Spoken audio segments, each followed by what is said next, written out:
buenos días y bienvenidos a La Trinchera en la mañana de este domingo, 9 de noviembre de 2025. Son las 8:23, 7:23 en las Islas Canarias. Y antes de comenzar a repasar las principales noticias, os recordamos que nos gusta escuchar vuestras opiniones. Vuestras opiniones son la esencia de este programa. Hoy preguntamos, ¿crees que Ángel Víctor Torres acabará también investigado por la corrupción del PSOE?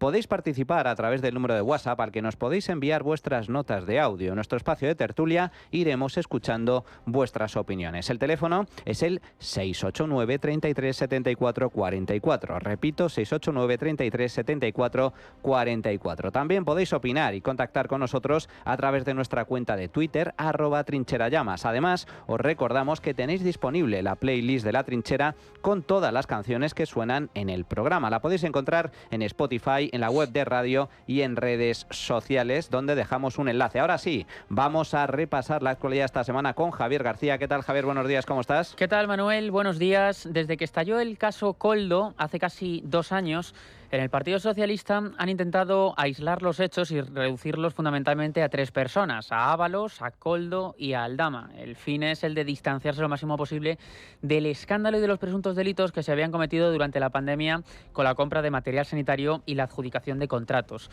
Pero posteriormente fue encarcelado Santos Cerdán, que no era una persona cualquiera, sino el secretario de organización del Partido Socialista. Entonces ahí el cerco se amplió y Moncloa también metió en el mismo saco a Santos Cerdán y volvió a distanciarse de los hechos. De hecho, el presidente del Gobierno siempre ha dicho, por activa y por pasiva, en muchos medios de comunicación, en muchas ruedas de prensa e incluso en el Congreso de los Diputados, que no hay financiación ilegal en el Partido Socialista. Siempre han intentado marcar esa línea roja de no hay financiación ilegal.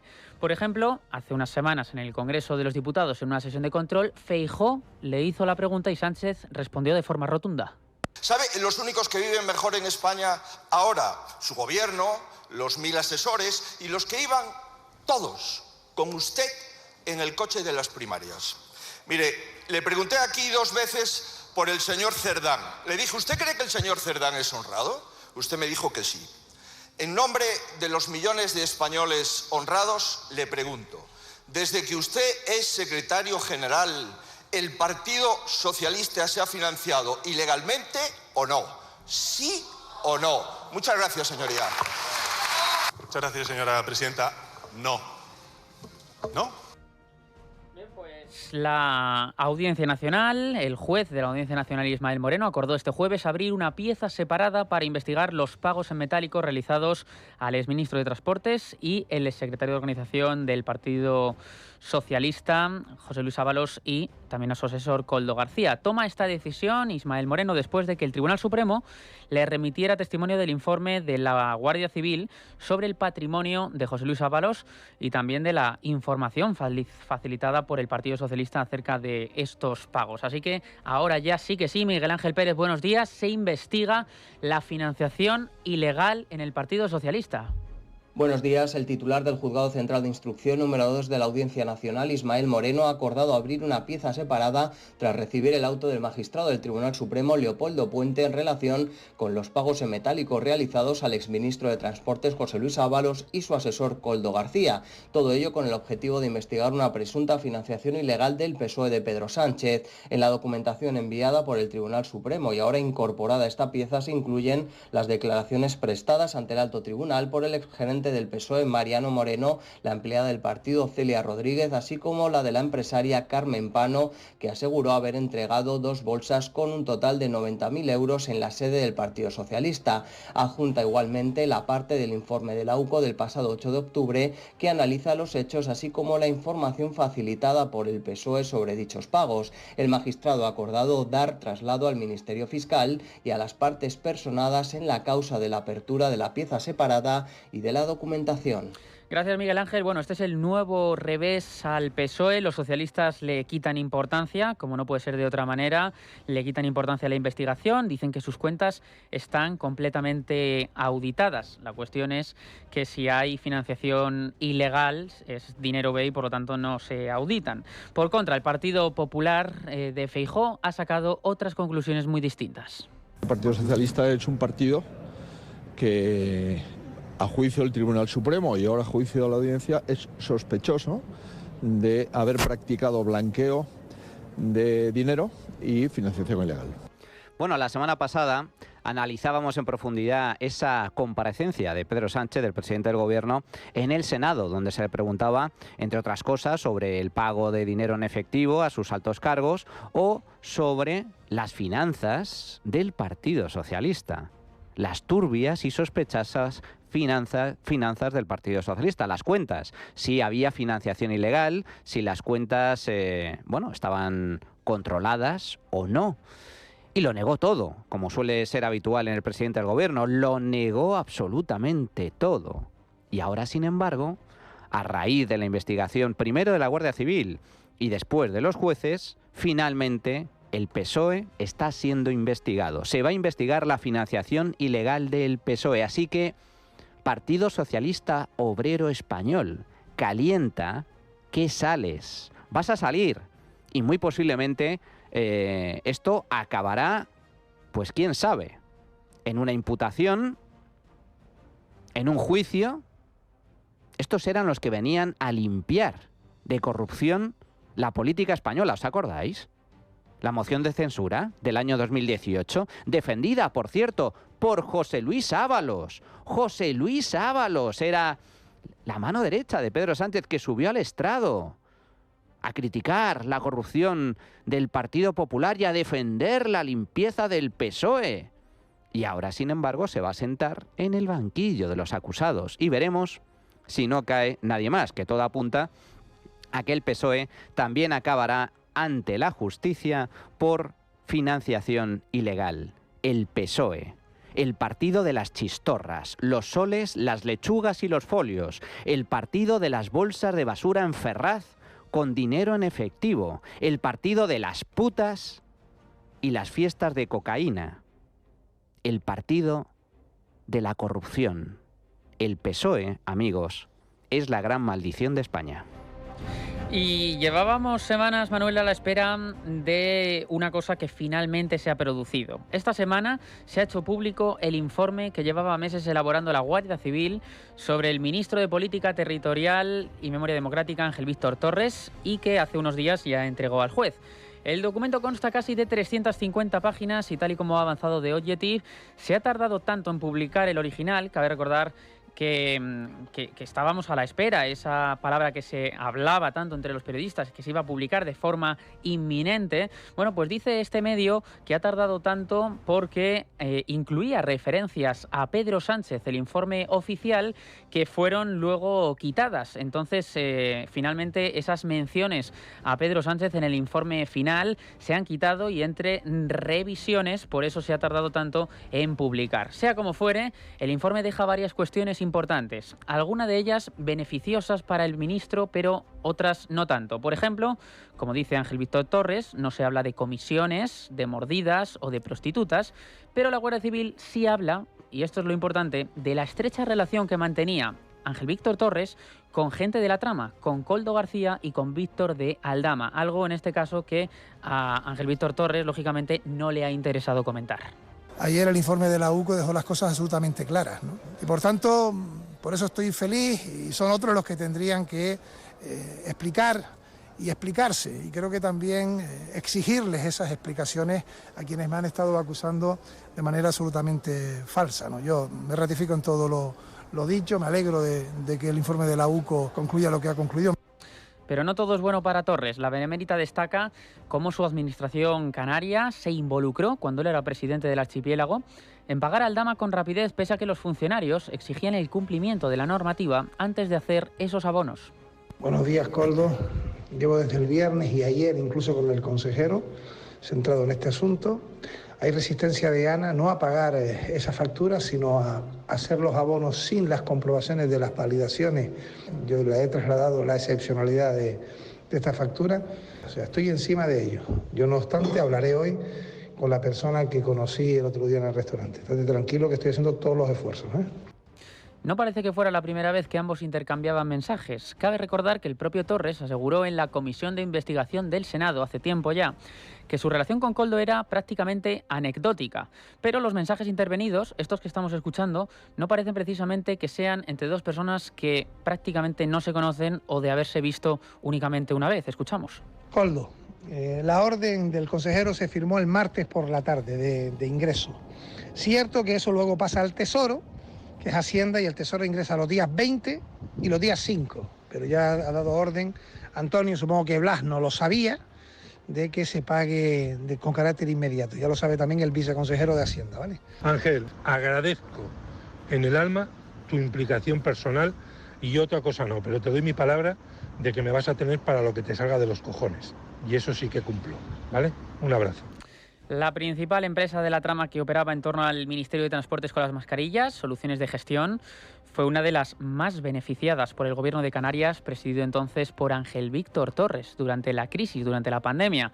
Pese a que de la firma no tenía ningún tipo de experiencia previa con el suministro de material sanitario, esta empresa, Soluciones de Gestión, dirigida por Íñigo Rotaeche, fue detenido e investigado y esta empresa logró el 11,93% de los contratos. Se convirtió junto a 3 empresas más, 2 de ellas sí que tenían experiencia en el sector, en las principales adjudicatarias mediante el procedimiento de emergencia. Bueno, pues pese a toda esta información, como decimos, Ángel Víctor Torres se ha exculpado, ha dado una rueda de prensa, ha dicho que no hay nada delictivo en sus hechos e incluso ha dicho que va a demandar al nexo corruptor de la trama, a Víctor de Aldama. Demandar al señor de Aldama por intromisión a mi honor personal y familiar. Yo intervine con Soluciones de Gestión meses después de que ya hubiese sido contratada, cuando ya el material había sido suministrado. No tuve que ordenar nada, yo no tengo capacidad de orden, de ejecución administrativa. Y ahí me enfado, ¿por qué no se había abonado facturas de empresas que habían entregado un material en momentos muy difíciles? Un día de satisfacción. De satisfacción, dice el ministro. Dice que no ordenaba pagos, pero sí presionaba para que se hicieran de forma inmediata. El propio Víctor de Aldama ha concedido una entrevista esta semana en Telemadrid, ha respondido al ministro. Y voy a seguir diciendo que este señor, como demostré con las fotografías de que estuvo en Fuenlabrada y esa noche estuvo en el piso de Atocha, podrá decir lo que quiera y me podrá poner las demandas que quieran, a ver si llegan. Y con esas demandas tenemos la gran suerte de pedirle a la UCO el teléfono que se me incautó y lo mismo tiene sorpresas este señor. Le ha sorprendido a Víctor de Aldama la interpretación que ha hecho el ministro Ángel Víctor Torres. Dice que qué informe se ha leído cuando dice que no hay nada que se le pueda reprochar y que está completamente feliz. No sé a qué escuela han ido todos porque saben mentir perfectamente. Yo no sé qué informe se ha leído, se ha debido leer el informe de Spinetta, no el de la UCO. Además es insultar, en este caso, a la UCO por el gran trabajo que han hecho, cuando viene bien claro en ese informe, hechos perfectamente, que este señor ha mentido. Bueno, si algo estaba claro después de la publicación del informe es que, dijera lo que dijera la Guardia Civil, el Gobierno defendería al ministro y el Partido Popular lo sentenciaría. Y así ha sido. La portavoz del Gobierno, Pilar Alegría, ha asegurado que queda claro que las acusaciones son falsas. Lo que estamos conociendo del informe queda absolutamente claro y queda demostrada la falsedad de las acusaciones contra el ministro Torres. De hecho, les digo más. Conforme van avanzando todos los procesos judiciales, se va conociendo la verdad y, por tanto, se descartan completamente cualquier implicación del ministro Torres. Completamente distinta es la interpretación que hacen los populares. El líder del partido, Alberto Núñez Feijóo, sentencia directamente a Ángel Víctor Torres. Ayer hemos visto que el presidente del Gobierno ha sentado en la mesa del Consejo de Ministros a un ministro que forma parte de una trama corrupta de las mascarillas, que era el intermediario en los pagos y que miraba por otro lado con la calidad de las mascarillas que compraba el Servicio Canario de Salud. Y hoy vamos a ver a un presidente de gobierno que va a apoyar a un candidato a la presidencia de la Junta de Extremadura pendiente de juicio oral. Bueno, pues importante, puntualización. Este no es el informe sobre Ángel Víctor Torres. Este es el informe sobre la trama de la venta de mascarillas al Gobierno de Canarias, que es muy diferente. Y aquí se está investigando a la trama Koldo, Víctor de Aldama, Ábalos. Y entonces el presidente de Canarias era el hoy ministro Ángel Víctor Torres y aparece en las conversaciones.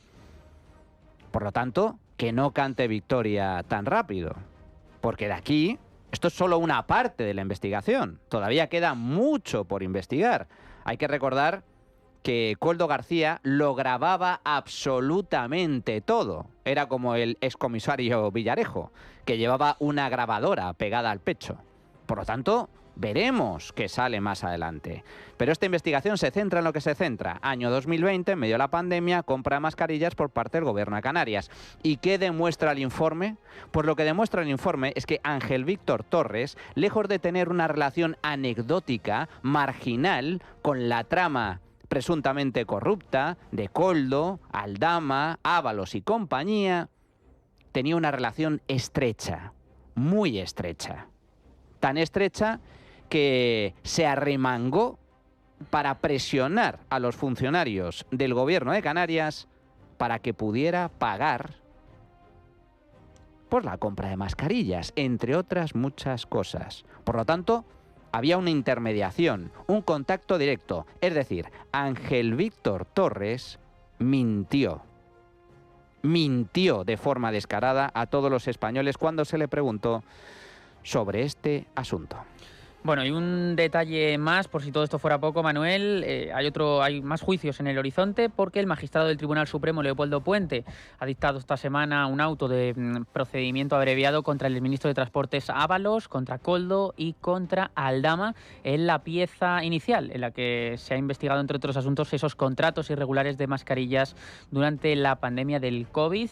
Y también la Audiencia Nacional ha llamado a declarar a Aldama y a Koldo García por la trama de las mascarillas en Canarias. Esto será el 27 y el 28 de noviembre, así que estaremos muy pendientes a esas declaraciones, a la de Aldama y a la de Koldo García. Además, el juez Juan Carlos Peinado ha rechazado el archivo de la causa contra Begoña Gómez, contra la esposa del presidente del Gobierno. Se le atribuyen varios delitos: tráfico de influencias, corrupción en los negocios en el sector privado, apropiación indebida, intrusismo y malversación de caudales públicos. Además, y aquí viene lo importante, ha ampliado la causa con más diligencias y una nueva imputación, la de Judith Alessandra González Pedraz. Es alto cargo de Moncloa. Adrián Pajares, buenos días. Buenos días. El caso que afecta a Begoña Gómez, esposa del presidente del Gobierno, sigue avanzando en los tribunales. El juez Juan Carlos Peinado ha rechazado el archivo solicitado por las defensas y la abogacía del Estado y ha decidido ampliar la investigación.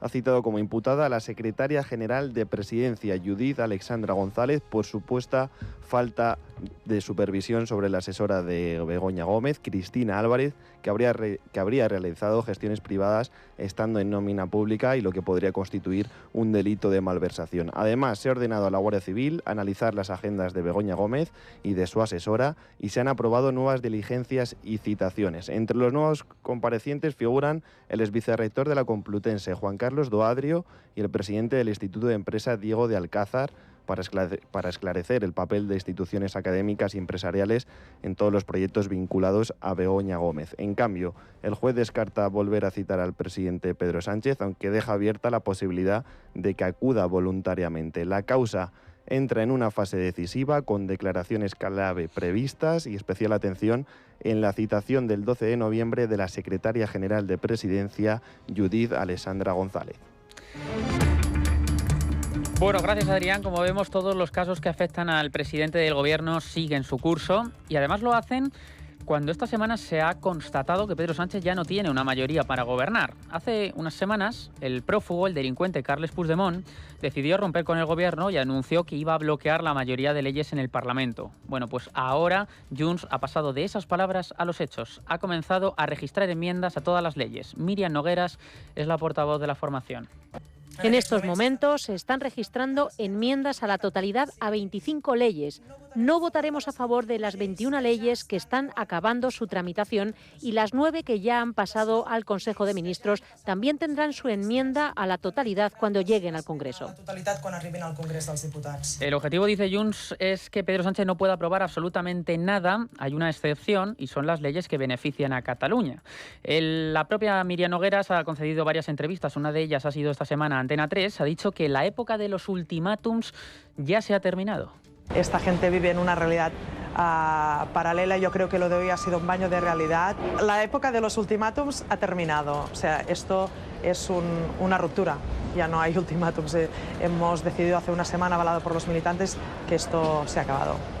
Y en la gira internacional que está realizando Pedro Sánchez desde Brasil, ha dicho que su intención es seguir gobernando hasta 2027. El gobierno, en vez de criticar la actitud de Junts, lo que hace es seguir ofreciéndole, como dicen, la mano tendida. Hablan de sudar la camiseta hasta el final y Pedro Sánchez gobernará con o sin presupuestos, con o sin el Parlamento, con o sin el partido de Puigdemont.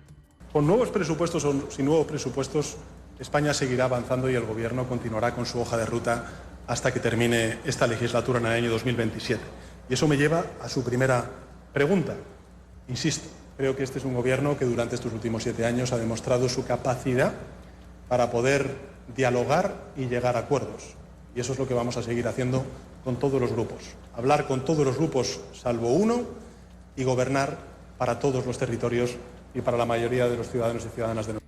Salvo Vox, que es el partido con el que dicen que nunca mantendrán esas conversaciones. El gobierno parece no importarle esta realidad, pero Junts lo que va a hacer es bloquear numerosas leyes, más de 50, como leyes muy importantes. Los presupuestos generales del Estado, la ley Bolaños, la ley Begoña para limitar el papel de las acusaciones populares en causas penales y muchas leyes más. Ante esta situación de minoría parlamentaria, el PP ha pedido la comparecencia urgente de Pedro Sánchez en el Pleno del Congreso de los Diputados. Los populares quieren que explique cómo pretende garantizar la gobernabilidad tras esta ruptura de Junts. Los populares creen que la legislatura está acabada y la decisión de los separatistas constata la ruptura de la mayoría de la investidura que aupó a Pedro Sánchez. Nos vamos a ir hasta Cataluña a esta hora de la mañana porque la decisión de Junts de romper con Pedro Sánchez coincide con un nuevo revés, por cierto, del Tribunal Europeo de Derechos Humanos, que ha dado la razón al Supremo en todo lo que tiene que ver con el proceso independentista, ¿no? Pablo Planas, buenos días. Buenos días. No es una mera coincidencia que la portavoz de Puigdemont en el Congreso, Míriam Nogueras, montara un número solemne el jueves, dando por bloqueada la legislatura, justo el mismo día en el que el Tribunal Europeo de Derechos Humanos abofeteaba a los líderes separatistas con una sentencia histórica. El Tribunal Supremo de España, dice esa sentencia, nunca vulneró los derechos de los golpistas. Las prisiones preventivas de Junqueras, Turull, Jordi Sánchez y demás estaban perfectamente justificadas por el riesgo de reiteración delictiva y de destrucción de pruebas. El calado de la decisión judicial adoptada por unanimidad desbarata la estrategia política y judicial de los separatistas. La justicia española no tiene nada que ver con la caricatura que separatistas y el sanchismo difunden sobre los jueces, que si son antidemocráticos, que si practican investigaciones prospectivas o que si en España hay lawfare. Más bien es todo lo contrario, según pone de manifiesto Estrasburgo. En cuanto a la ruptura y bloqueo de la legislatura, la enmienda a la totalidad de Míriam Nogueras pone en juego 90.000 millones de euros en ayudas europeas. Es cierto, y evidencia de manera cruda también que el gobierno de Sánchez puede mandar, pero no gobernar. Sin embargo, no parece que todo esto le quite el sueño a un Pedro Sánchez cercado por esta justicia que, según Estrasburgo, es un ejemplo a seguir en Europa. Muchas gracias, Pablo. Junts rompe con el Partido Socialista. Junts rompe con Pedro Sánchez. ¿Y cuál es la razón? Esto no lo hace por interés de los catalanes. Junts únicamente piensa en Junts y concretamente en Puigdemont. Si pactó con Pedro Sánchez era simplemente para lograr la amnistía tanto de Puigdemont como de todos sus cargos que habían sido condenados después de ese intento de golpe de Estado en el año 2017, por culpa de la celebración de ese referéndum ilegal y esa proclamación ilegal de independencia de Cataluña. Pues bien, ¿por qué ahora rompe con el PSOE? ¿Porque el PSOE ha incumplido? Bueno, a eso ya estamos todos acostumbrados. Que el PSOE mienta e incumpla es la norma, no la excepción. La clave no es esa. La clave es que Junts está al borde de la desaparición, de la extinción. Le están comiendo absolutamente a nivel electoral en Cataluña, gracias a la aparición y el auge de otro partido independentista de derechas, derecha dura, que se está comiendo a Junts. Se lo está comiendo por los pies. Alianza Catalana de Sílvia Riols. Atención, las últimas encuestas, algunas de ellas todavía no se han publicado, pero ya les puedo avanzar, que dan un empate técnico en intención de voto a Junts y Alianza Catalana, e incluso en algunos casos podrían estar ya por delante. Junts se enfrenta a la desaparición, a la extinción absoluta, y esto es consecuencia de su pacto con el Partido Socialista, entre otras muchas cosas.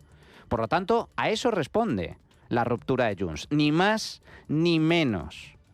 Ha roto con el PSOE, ha roto con Sánchez, y eso significa que no va a haber presupuestos y que no va a haber ninguna ley sanchista más hasta que acabe la legislatura, de lo cual, amigos, me alegro enormemente.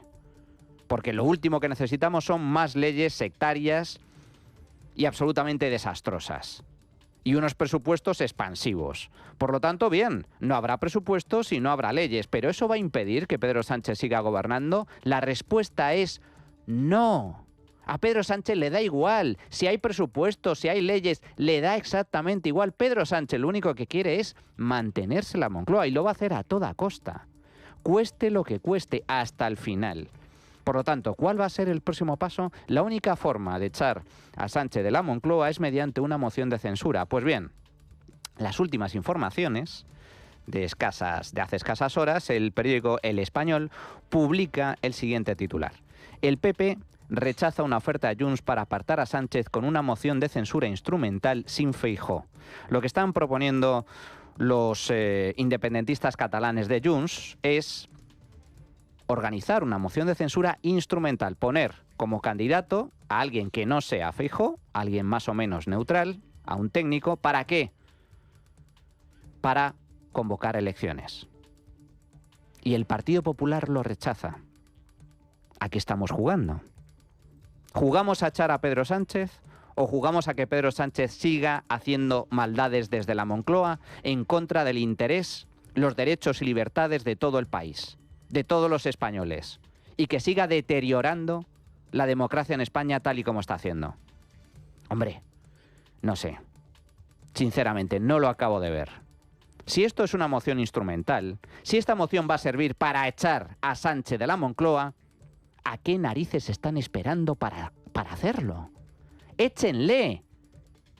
Permitan votar a los españoles y que los españoles decidan.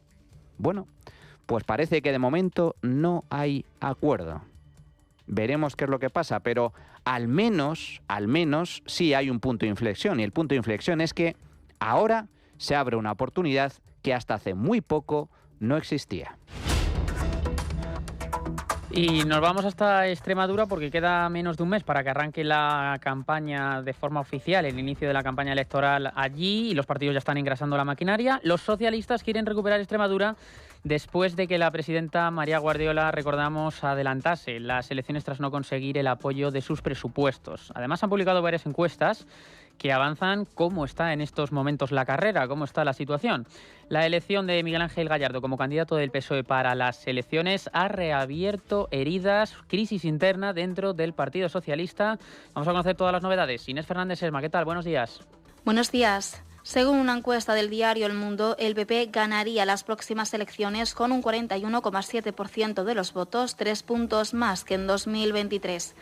A pesar de ello, estaría lejos de la mayoría absoluta y seguiría necesitando a Vox para gobernar. El PSOE, por su parte, perdería 4 puntos, se quedaría en el 35% de los votos y esto supone el peor resultado de su historia. La novedad del sondeo es Vox, que experimenta una subida imponente, hasta el 11,4% de los votos. Y por su parte, Unidas por Extremadura resiste en el 6,2% de los votos. Los resultados del PSOE en las encuestas no es lo único negativo para esta formación. En plena pre-campaña, los socialistas extremeños están más divididos que nunca.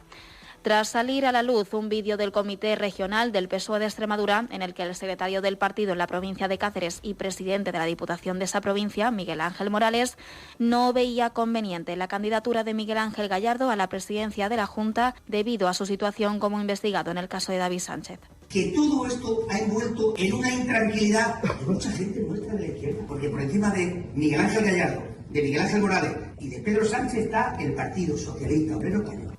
En este sentido, Miguel Ángel Morales ha declarado que todo lo que tiene que decir lo dirá en los órganos internos del partido. Asimismo, Miguel Ángel Gallardo ha destacado que el Partido Socialista es un partido vivo, plural y profundamente demócrata. No le doy ningún valor, ninguna importancia. En cualquier caso, le puedo asegurar que el Partido Socialista es el único partido que puede vencer al gobierno de Guardiola.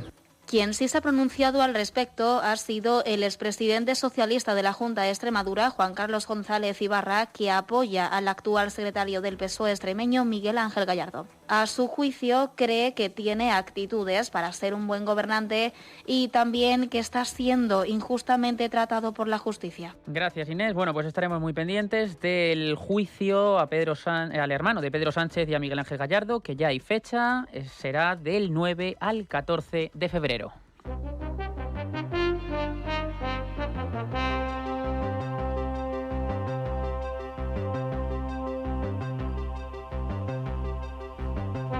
Bueno, llegados a este punto, como todos los domingos, contamos con el análisis personal y siempre acertado de Carlos Cuesta. ¿Qué tal, Carlos? Buenos días, ¿cómo estás?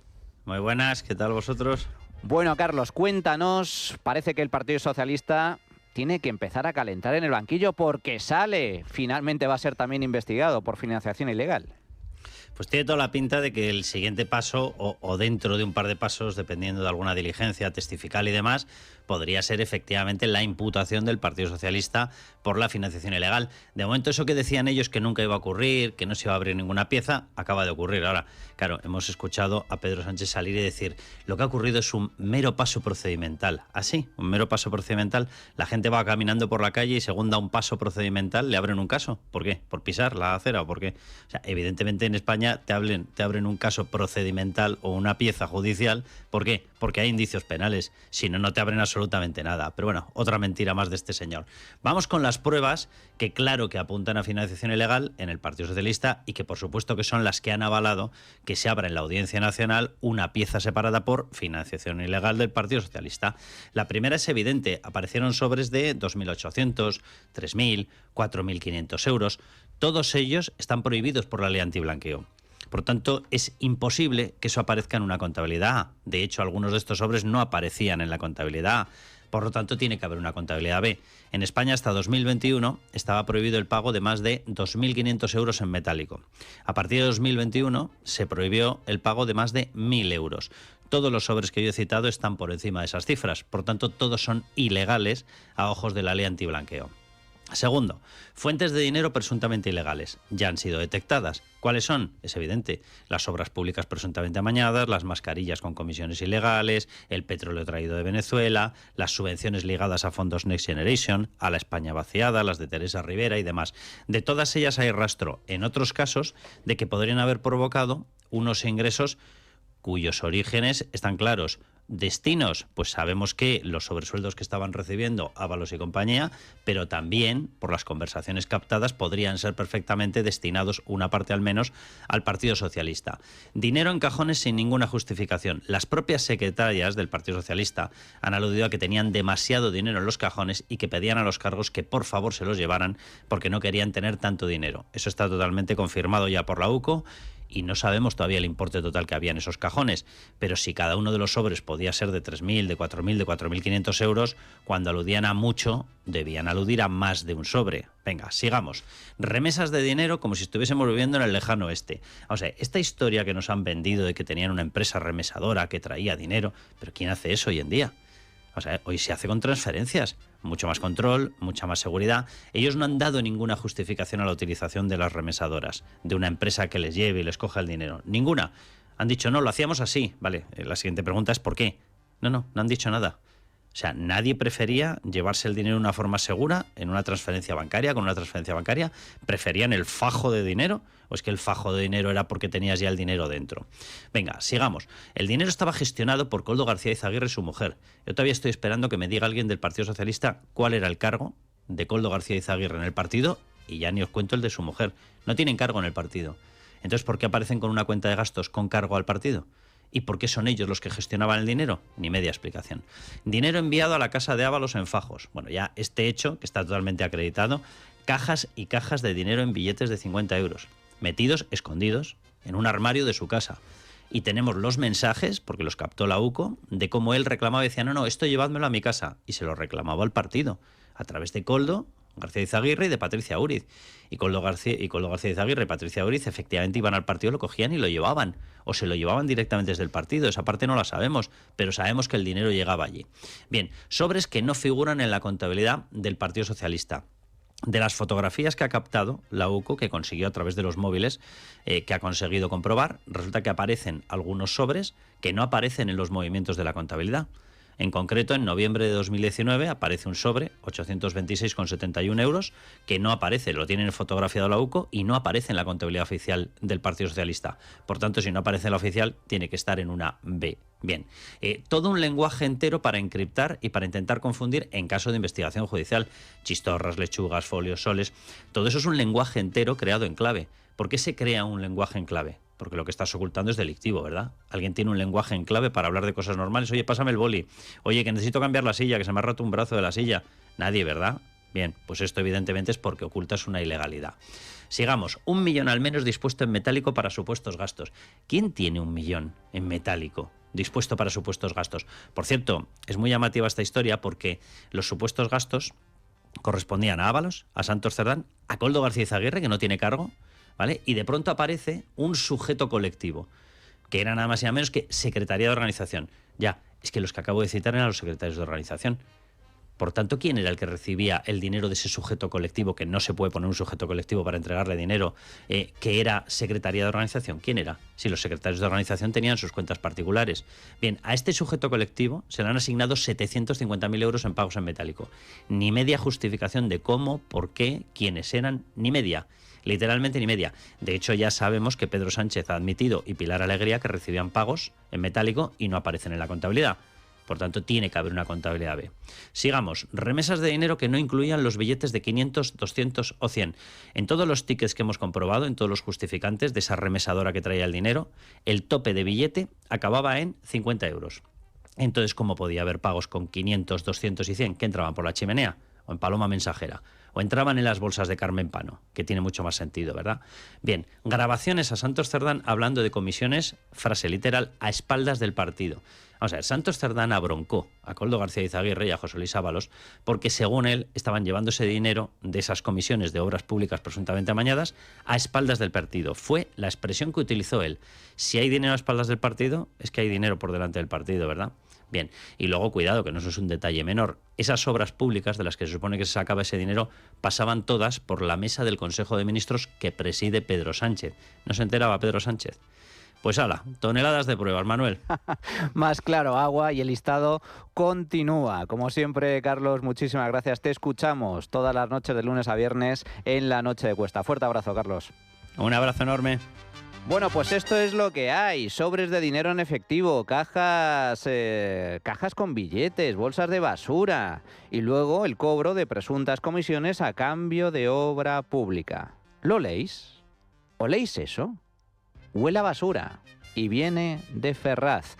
Vamos a hacer una pequeña pausa y regresamos con el tiempo de tertulia.